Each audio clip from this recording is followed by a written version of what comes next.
Hi, Danville. Alan Shields here, Chief of Police for the town, and we are 10-8 in service, which means we're here to make people's lives better, and we do that by safeguarding the lives, rights, and property of everyone we serve. Appreciate everyone for joining. This is a live show, so if you have a question, go ahead and throw it in the chat, and we'll be sure to get to it during the show. If it's a question I can't answer live during the show, I'll do the research, and I'll answer it later on in the chat. So please feel free to throw some questions or comments in there. We're going to cover the social host ordinance. It sounds like it's a fun thing. It really isn't. And then we'll go over the annual report. I've got that here, and we'll go over crime and the arrests for the week as well. As always, go ahead and download the FEMA All Hazards Guide. In fact, today we will be talking about power outages. That's the one we're going to cover. And there's a lot of good information on there on what you can do to protect yourself, prepare before, make sure that you're safe during an event, and then how do you recover from an event. Also, download the Contra Costa County Residents Guide to Wildfire Preparedness and Evacuation, and make sure you opt in for the community warning system through the Sheriff's Office. In the Wildfire Guide, there's a lot of information in there for how you can prepare yourself, your family, and your pets for those fires. And I know the hills are green right now, but they're starting to turn.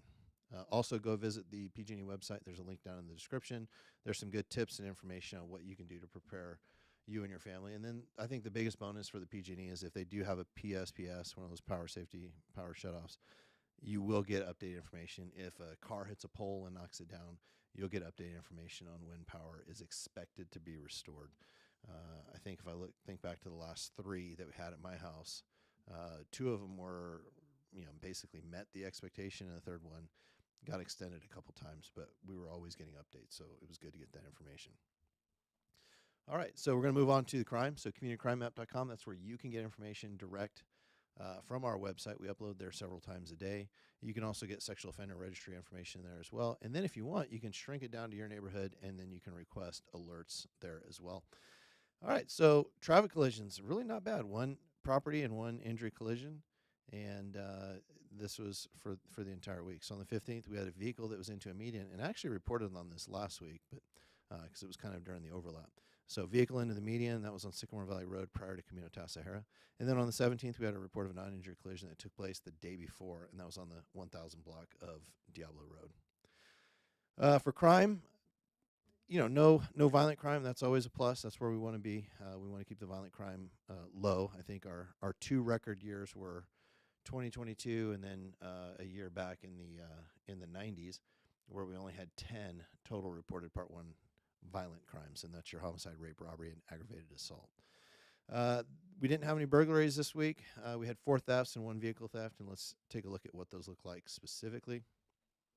On the 16th, we had a front plate stolen from a parked car on Valley Creek Lane. This was sometime between noon on the 15th and the early morning hours of the 16th. On the 17th, we had a theft of Infinity, and this was from Wood Ranch Circle or actually right at about this 2:10 a.m. on the 17th. And then on the 18th, we had another license plate that was stolen from a parked car, and this was on the 3000 block of Camino Tasajara between 4 p.m. and about 5:43, so about an hour and 45-minute window there. And then on the 20th, we had a theft of cash from a wallet, and it was reported on the 20th, but it occurred sometime between the 13th at 10 a.m. and the 20th at 5:53, so pretty big range, and really it occurred in an unknown location. And then on the 20th, we had a theft of a mountain bike from in front of Spartan Final, and in this case, the bike wasn't locked up, and it was a pretty decent bike. We always recommend, even if you're going in for a very short, kind of the funny story we had was I knew my youngest son, was actually at the Taco Bell cantina downtown, and I was walking home from work, and I wanted to see if he locked his bike up, and sure enough, he didn't. But his friend was standing just inside the store, right where he could see him. And so when I went up to kind of sneaky try to grab one of the bikes, he was right there. Here's our recommendation, though. Even if you're that close to the bike, even if you're watching them, if it looks like they're left alone, our recommendation is lock them up. If you lock them up, you avoid the whole confrontation part. You're taking the opportunity away from the thief. If you remember the things that we can control, of the 3 things required for a crime to occur, we need the motivated offender. That's the hardest one to control. We need a location where the crime can occur, so it has to be in such a condition that it's okay for that crime to occur. So usually not very much in the way of natural surveillance, people. Maybe the bushes are overgrown, the trees are overgrown, there's bad lighting, that sort of thing. Or the time it takes to commit the theft is so slight that the location is less relevant. The third thing, and this is the thing we all have the most control over, and that's the item itself, the actual loot. And so in this case, using my son's as an example, if he just locks the bike up, the thief, me in this case, would look at it, see that it would be much longer time to try to steal it. And if it's one of those U-locks that we've talked about on the show before, the thick metal locks, it actually takes a cutter. You can't just twist it. You can't just use bolt cutters. You have to use a cutter to get it off, so it takes a long time. It becomes really hard to steal. So our recommendation is lock that bike up and make sure that it's not an easy target. All right, let's look at the arrest log. 3 arrests on the 20th. We had arrest of a man for being unable to care for himself due to alcohol intoxication. That was on the 300 block of Diablo Road, and he was booked in the Martinez jail. And then we had another man that was issued a citation for displaying false vehicle registration and for an out-of-county traffic warrant. And then finally we had arrest of a woman on El Cerro and Lagonda Way, and she was issued a notice to appear after she was processed for driving under the influence. All right, looking for any questions in the chat. Again, it's a live show. If you have a question, throw it right in the chat. We'll be happy to get to it live. Annual report. Again, there is a link in the description, but you can always just go to the Chief's webpage and you can pull this up. Lots of good information in there. I would say that this is the best reference for data for our police department. This is where we report the data year over year. We're very consistent in the way that we report it. We don't try to skew the numbers. You'll see that typically when it comes to crime and traffic, I will give you a year look. I'll give you a 5-year look, and then for traffic, it's always a 20-year look, and for crime, it's a 30-year look. So we don't skew it, and we don't say, okay, this year we're going to pick 3 years, next year we'll pick 7 years because it makes this year's stats look better. It's consistent year over year, and we believe that comparing Danville to ourselves is the best comparison we have so that we can see what the trend looks like. All right, so annual report. We want to take a look at youth services and then how we use technology. If you look at youth services, we do something here. Not every police department does this, but many do. And what we try to do is we try to keep youth offenders out of the justice system. And so if we get a child that does something minor, minor assaults, drugs, thefts, trespassing, those sort of things, something that isn't of such major concern, we will divert it here at the police department. And what that means is we'll have that student or that child come down and we'll have them do some community service. We'll have them maybe write some papers, recommend counseling, sometimes even counseling for the parents so that they can get some assistance as well. And then we will, upon successful completion of it, we will not file that case with either the DA's office or juvenile probation, and we would consider that a success. And if you look year over year, we have a great deal of success. 2020, 2021, the COVID years is the only year we didn't actually do the program. Frankly, there was low crime during that year, but usually if you look, we're above 80% each year, and last year was no exception. We had 6 total cases and 5 passed, and that's really good. And I think what that shows is that kids, like any kid anywhere, or people in general, a lot of times if they make the mistake and they're given the opportunity to be successful and not make that mistake again, the recidivism rate for a child with a good support system, good parents, good counseling, can really be very, very low on the reoffending rate. So we're happy that we always have good success with that program. All right, so let's talk about our technology use. We've talked about this before, but this is our Star Chase pursuit mitigation technique. And if you look, the picture on the right, that is what the launcher looks like when it's mounted to the bumper. That front flap is just a protective flap, and what it'll do is it will open up and it will shoot what is in that circle. It's a little GPS-equipped dart. And what that dart will allow us to do is if we think we might get into a pursuit, so if we get behind a stolen car or a felony wanted vehicle, we might put that dart on the car. Or if we're in the pursuit already, we might try to launch that dart on the car. What that would allow us to do is follow at a safer distance, track that car using technology, and really reduces the risk of the pursuit if we can get that dart attached. So it's a good tool for us to use. We use them throughout the county, and throughout the county we've had pretty good success. Another thing I want to talk about is the use of our small unmanned aerial systems, aircraft systems. That's what we call them. Commonly they're referred to as drones. One of the big things is this is mapping. If you look at the picture with all the yellow lines on it, that's how we map out a collision scene or an intense crime scene. We can use this software and the overhead camera to map those crime scenes out and get precision measurements that we can then use to recreate the scene itself. The picture on the right here, if you look, this allows us, if we're searching for a missing person, if we're searching for a suspect that's fled, we can really look and see a wider area, much wider than if we were searching on foot. And one of the advantages is with a drone over something like a helicopter is if there is a lot of cover, like tree cover, the drone can actually fly lower, get underneath the tree cover, and see laterally and see a little bit more than sometimes even a helicopter can. And then one of the capabilities, and this is the center picture, if you look, this is the use of FLIR, which is forward-looking infrared. And what that allows us to do is it allows us to detect the changes or differences in heat.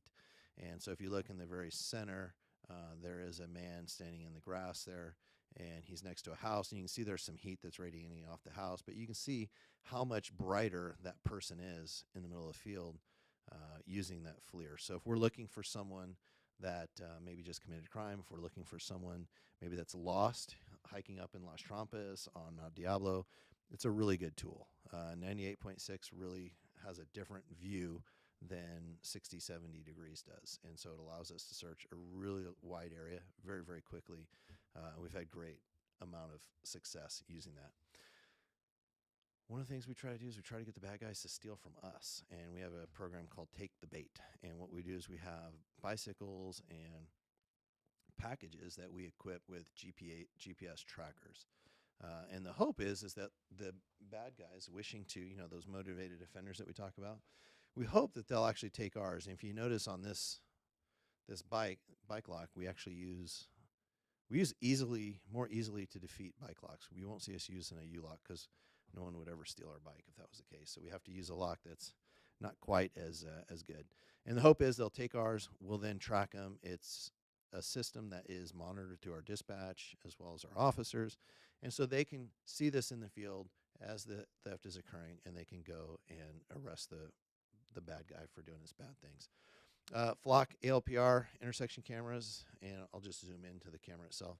So that's what the camera looks like. You've seen them around town. What we do is we deploy these cameras throughout town at key intersections, and what it allows us to do is identify pre-selected cars. So these are cars that may have already been stolen. Maybe these are cars that are wanted for violent felonies. When that car comes into town, it gives our dispatch, it gives our officers an alert and says, here is a stolen car, here is a felony wanted vehicle, and then we can go and attempt to locate that vehicle. We've had really good success with that program. I can tell you anecdotally, we've located stolen cars. We've located people that were coming into town wanting to commit crimes, and we've had pretty good success at thwarting that. On the back end, though, that's the prevention side. On the back end, it's an excellent investigative tool. If there is a crime that's committed, and this is where we kind of weave some of these technologies together, a lot of you have cameras that face the road. Some of you have doorbell cameras. And so you may get your home broken into, your car broken into, and what you provide us is a picture of the suspect because you see them when they come to your front door. And then maybe you have a driveway camera, and that provides a video or a picture of the car they got in. You may not have the plate, but at least you have a description and an exact time.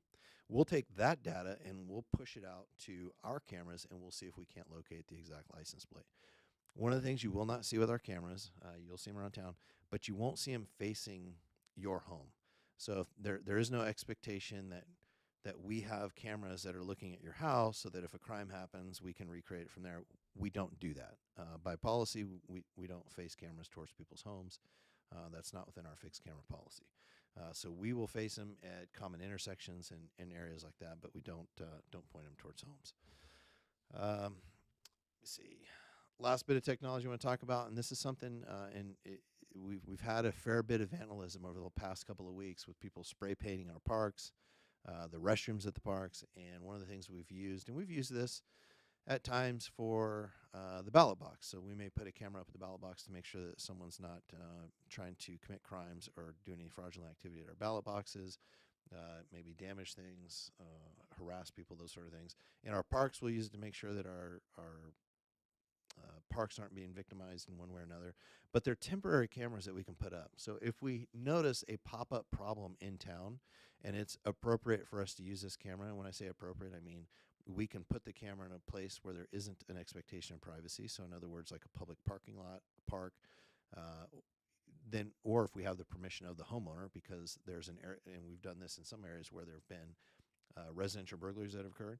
If there's a residence that allows us to put it on their property, then we'll put it there as well. And so these allow us to quickly deploy a camera so that we can get round the clock surveillance on a location where we know that problems are occurring.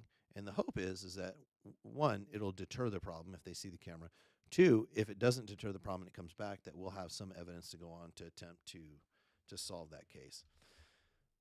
All right, on to our FEMA All Hazards Guide. Again, we're just doing the wave tops here. This is just to give you a taste so that you download this guide yourself, print it out, and keep it in your drawer. We want you to go over it with yourself, your family, anyone that is in your household, so you have a plan. And we're taking them in alphabetical order. So if you look, this is power outage.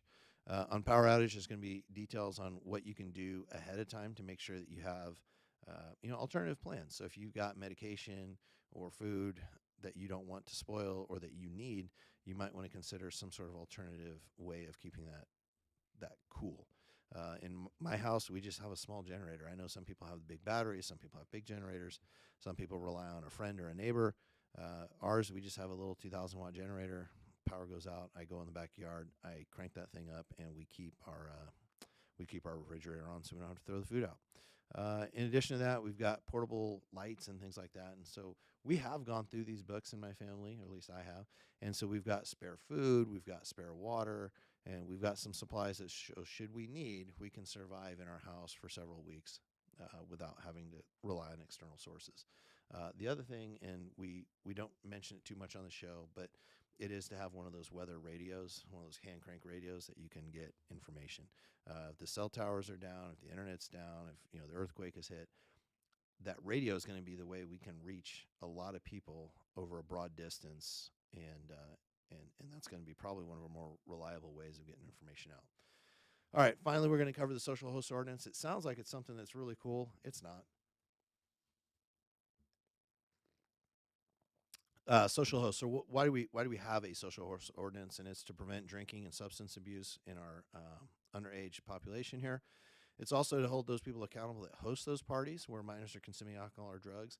And the important thing to remember is we have a zero tolerance policy to it. So if we catch a social host violation taking place, we're going to make sure that we issue citations. I expect the officers at work here to issue citations. So know that if you do host one, and we find out, and it's usually because one of the neighbors calls, and we come out, that we will hold those responsible accountable. And when I say those responsible, it could be one parent, it could be both parents, it could be both parents and the child that lives there. It's anyone that is actually responsible. So what is a social host violation? It's any time there's a gathering of 5 or more persons under the age of 21 where alcohol or cannabis is in possession or consumed. And this applies to the owners, people in possession of or control of private residences, properties, places, or premises. So it's not necessarily just your house. The violation occurs when alcohol and or cannabis are either possessed or consumed by anyone under 21. And so usually what you'll see is officers go, they will see beer bottles and red Solo cups, maybe the marijuana, bong, those sort of things. They'll see evidence of that. They'll see what looks like people under 21. The officers will work to identify those people that are under 21, and when they find that there's 5 people there and the alcohol is being consumed, that's when the violation occurs.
Okay, Sue, thanks for telling me the sound went off. It looks like I went off.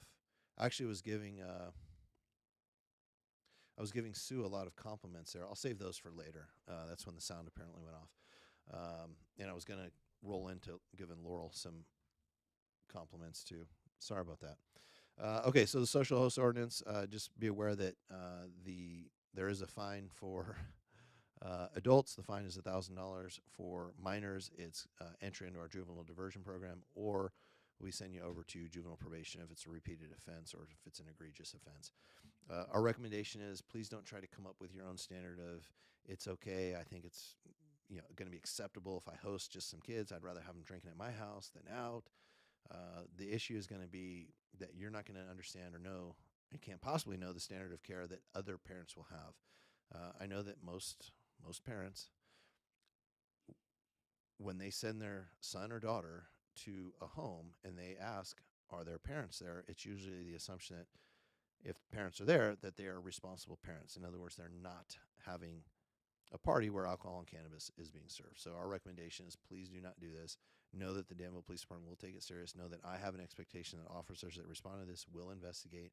If they see a violation, that they will cite every single person that is in violation of the social host ordinance. So please take it serious. All right, that is going to be it. And I don't see any questions in the chat, so I will cut this one loose. But as always, make sure you go and download the Wildfire Preparedness Evacuation Guide, sign up, and opt in for community warning system alerts. Go to the PG&E website, lots of good information there. And as always, download the FEMA All Hazards Checklist. That is, between those guides, if you just download those, you will be light years prepared that should something bad happen. And you don't want to wait for the event to happen. I know when we had the power go out, I know a lot of my neighbors ended up throwing food away. Don't like seeing that, especially with food prices. Seems like I can't get out of Lunardi's for less than $300 or $400 lately. So I'm not wanting to throw that much food away. So please have some basic preparation, especially if you have special needs, if you need medicine. There's a lot of good tips in there on what you can do. All right, with that, we're 10:10, which just means we're off duty, but we're always 10:8 in service to you. Have a good night, Danville.